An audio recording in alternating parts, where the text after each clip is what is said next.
နှစ်ချက်သုံးချက်နဲ့ပြီးတော့တက်လားကြောင်ထိန်းနိုင်ပေမဲ့မမအောင်ဖြစ်နေလား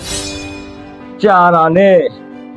တန်မာတာကနှမျိုးစလုံးရှိမှโอเคတာအလွယ်ပြောနေရမဟုတ်ကျွန်တော်ရဲ့စကားလုံးတစ်ခုချင်းစီတိုင်းကိုကျွန်တော်ကတာဝန်ယူပြီးတော့ကျွန်တော်ပြောနေတာ flight candy ကတန်ချောင်းလိုမာမယ်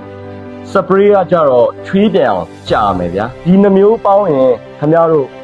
တွေးတာကြည့်လိုက်တော့ဒီနှမျိုးပေါင်း3သိန်းအတွဲလေးရပါတော့လူပေါင်း100ကျော်စမ်းတက်အောင်မြင်ပြီးသားဖြစ်ပါတယ်တကယ်ကို live ဖက်ညီတဲ့နှမျိုးပေါင်း formula တစ်ခုလည်းဖြစ်ပါတယ်စပရေးဖြန်းသေးလေးကတဘူးကိုမြန်မာငွေ4000ကျပ်ဖြစ်ပါတယ်